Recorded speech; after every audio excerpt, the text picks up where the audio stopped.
প্যান্ডেল করে করিস। আবার স্টার্ট কর। শুরু করছি আমার রবীন্দ্রনাথ। চরিত্রাভিনয় তপতি, আমি কৃষ্ণকলি মিত্র এবং জয়া অবন্তী চ্যাটার্জি। বাবুঘাট বাস স্ট্যান্ডে দাঁড়িয়ে আছে তপতি হাওড়াগামী বাসের অপেক্ষায়। একটি পড়ন্ত বিকেলবেলার গল্প, বৈশাখ মাস। আচ্ছা, একটু শুনবেন?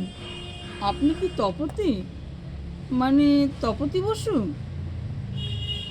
আরে তুই জয়া না? তুই আমাকে আপনি করে কেন বলছিস?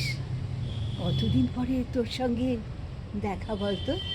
কি করব, এত বছর পর। চিনতে যদি ভুল হয়ে যায়, সেই হোস্টেল ছাড়ার পর তোর সাথে তো আর দেখাই হয়নি। তুই এখানে কি করছিস? আমি আমি তো এখানে এসবিআই এর মেইন ব্রাঞ্চে চাকরি করি। এখন বাড়ি ফিরছিলাম, এবছর রিটায়ার করছি।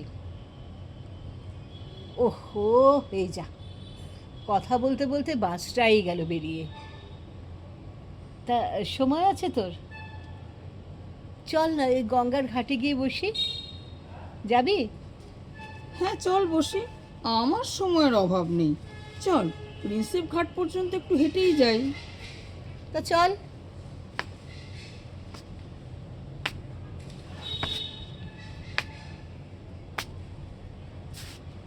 তা তুই এখানে আবার কি করছিলি?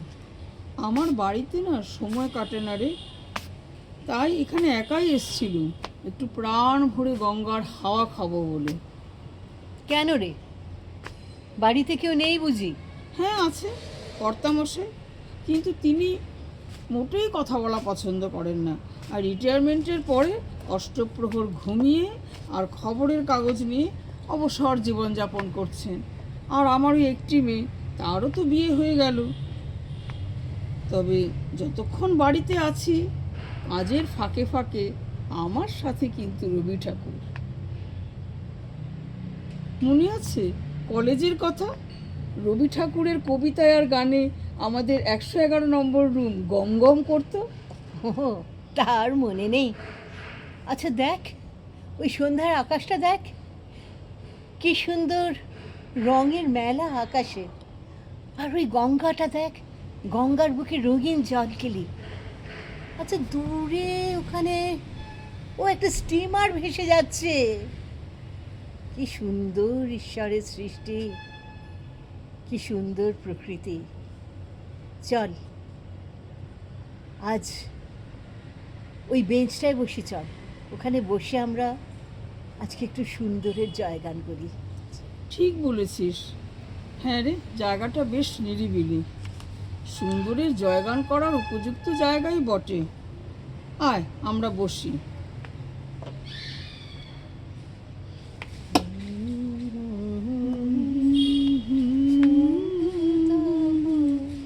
সুন্দর হে সুন্দর, ইলু ভিনু সঙ্গ তব। সুন্দর হে সুন্দর, পূর্ণ হলো অঙ্গ মম, ধন্য হলো অন্তর। সুন্দর হে সুন্দর, ইলু ভিনু সঙ্গ তব।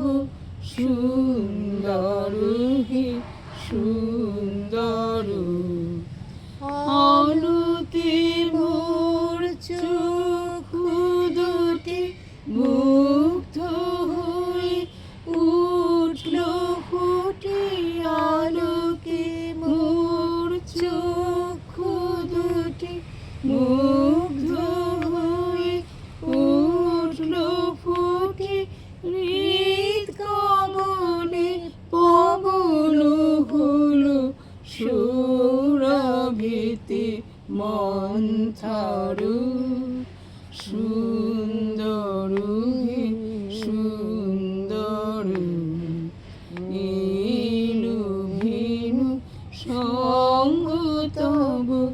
সুন্দর হে সুন্দর, এই তোমারি পরশুরাগে চিত হলো রঞ্জিত, এই তোমারি মিলন সুধা রইল প্রাণে সঞ্চিত। তোমার মাঝে এমনি করে নবীন করিল যে মোরে, তোমার মাঝে এমনি করে নবীন করিল যে মোরে, এই জনমে ঘটালে মোর জনম জনমান্তর, সুন্দর হে সুন্দর, এই রভিনু সঙ্গ তব সুন্দর হে সুন্দর। কোথায় নেই রবি ঠাকুর? আকাশে বাতাসে, মনের ভিতরে বাইরে, ঘরের আনাচে কানাচে সর্বত্র তার বিচরণ। আচ্ছা জয়া, তোর ওই মনে আছে ওই সমীরের কথা? যখন কলেজে পড়তুম, ওই ক্যাম্পাসে বসে বসে কত স্বপ্নের জাল বুনে চলতুম তার সঙ্গে। জীবনের বসন্তে কত পাখি গান গাইত, কত ফুল ফুটত, কিন্তু আমার সেই স্বপ্নই রয়ে গেল রে। স্বপ্ন আর সত্যি হলো না। কেন রে, কি হয়েছিল?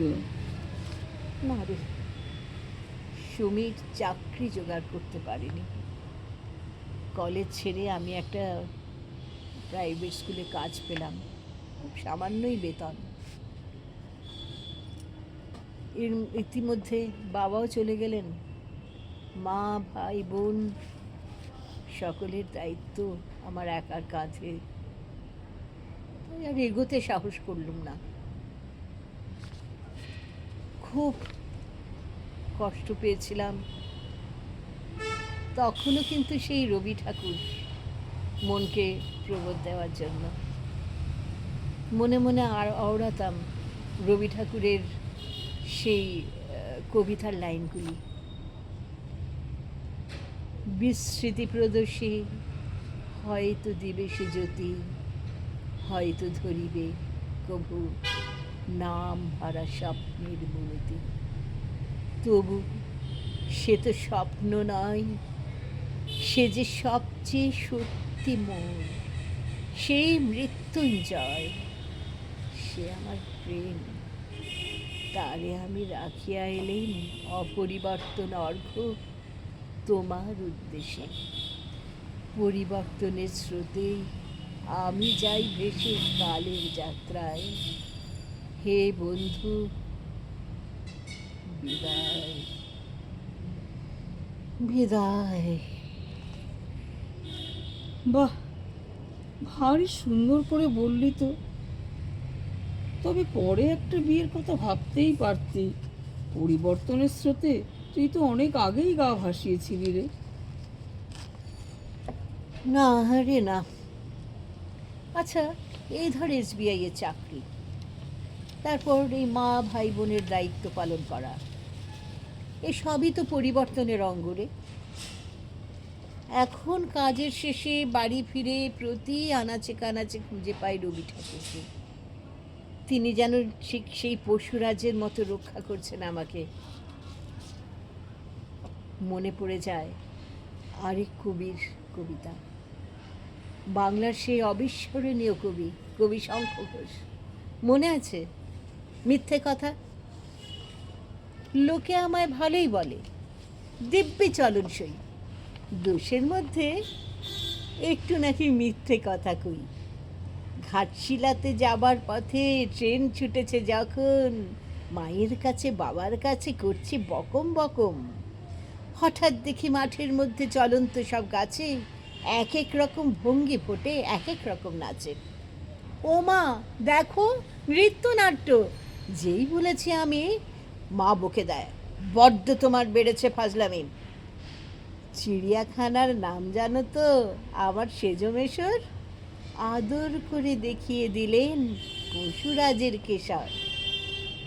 কদিন পরে চুন খসানো দেওয়াল জুড়ে এ কি, ঠিক অবিকল সেই রকমই মূর্তি যেন দেখি। ক্লাসের মধ্যে যেই বলেছি সুরঞ্জনার কাছে, জানিস আমার ঘরের মধ্যে সিংহ বাঁধা আছে, শুনতে পেয়ে দিদিমণি অমনি বলেন, শোনো, এসব কথা আবার যেন শুনি না কখনো। বলি না তাই সেসব কথা, কিন্তু সামলে থাকি খুব। কিন্তু সেদিন হয়েছে কি, এমন বেয়াকুব, আকাশ পাড়ে আবারও চোখ গিয়েছে আটকে। শরৎ মেঘে দেখতে পেলেম রবীন্দ্রনাথকে। না না না না, হাসি না, হাসি না রে, হাসি না।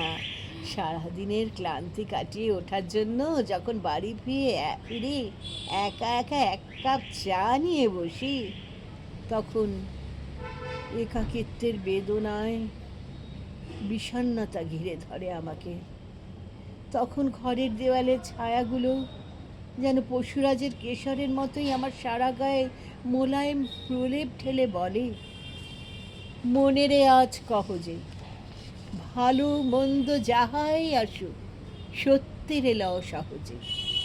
যাহার লাগি চক্ষু বুঝে বহিয়ে দিলাম অশ্রু সাগর, তাহারে বাদ দিয়েও দেখি বিশ্বভুবন মস্ত ডাগর। মনেরে তাই কহ যে, ভালো মন্দ যাহাই আসুক সত্যের লও সহজে। এই বাস্তব অনুভূতির প্রকাশ এত সহজে, সরলভাবে, সুন্দরভাবে ওই একজনের কলম দিয়েই তো বেরিয়েছে রে। হ্যাঁ রে। তো জয়া, আজকে বাস্তবের সঙ্গে হাত মিলিয়ে আর কি মনে হয়? কি মনে হয়? দিন ভুলিব সোনার খাঁচা, রইল না, রইল না, সে যে আমার নানা রঙে দিনগুলি, কান্না হাসির বাঁধন, তারা শুইল না, শুইল না, সেই যে আমার নানা রঙের দিনগুলি, দিনগুলি মোর সোনার খাঁচায়,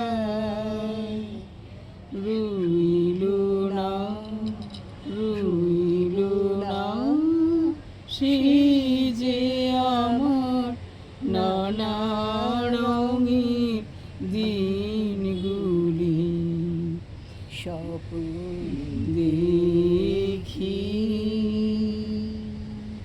যেন তারা কারাশি ফিরে আমার ভাঙা খাঁচার চারপাশে, সেই যে আমার নানা রঙের দিনগুলি। এত বেদন হয় কি ফাঁকি, ওরা সব ছায়ার পাখি, আকাশ পারে কিছুই কি গো রইল না, রইল না, সেই যে আমার নানা রঙের দিনগুলি দিনগুলি মোর সোনার খাঁচায় রইল না রইল না সেই যে আমার নানা রঙের দিনগুলি। না চল, এবার আর দেরি করবো না, বাড়ি ফিরতে হবে। এবার বাড়ি ফেরার সময় এখনও কে যেন কানের কাছে বলে চলেছে, জানিস তো, মোর নাম এই বলে খ্যাত হোক, আমি তোমাদেরই লোক। আচ্ছা চল তো, বাড়ি ফেরবার আগে তারই গানে পরিচয় পাক আমার রবীন্দ্রনাথ। দাঁড়িয়ে আছো তুমি আমার গানের পাড়ে, আমার সুরগুলি পায় চরণ, আমি পাইনি তোমারে। দাঁড়িয়ে আছো তুমি আমার গানের পাড়ে, বাতাস বহে মরি মরি আর বেঁধে রে খুনা তুরি, এসো এসো পার হয়ে মোর হৃদয় মাঝারে। দাঁড়িয়ে আছো তুমি আমার গানের পাড়ে, তোমার সাথে গানের খেলা দূরের খেলা যে, বেদনাতে বাঁশি বাজায় সকল বেলা যে, কবে নিয়ে আমার বাঁশি বাজাবে গো আপনি আসি আনন্দ